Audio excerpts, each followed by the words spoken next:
Hi, welcome to Touch to Click. Today we are going to show you how to turn down brightness on Windows 11 and make your screen easier on the eyes.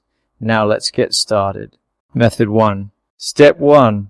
Click on Start, which is located at the bottom left corner of your screen and gives you access to all your apps and settings. Step 2. Click on Settings.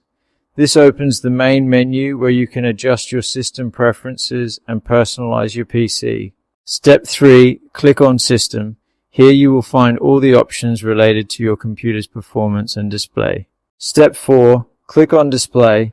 This section lets you control your screen settings, including brightness and night light. Step 5. Drag the brightness slider to reduce the brightness. Moving it to the left will make your screen dimmer and more comfortable for your eyes. Method 2. Step 1. Press the physical menu button on your external monitor. This button usually opens the monitor's on-screen display settings. Step 2. Use the monitor buttons to lower the brightness setting.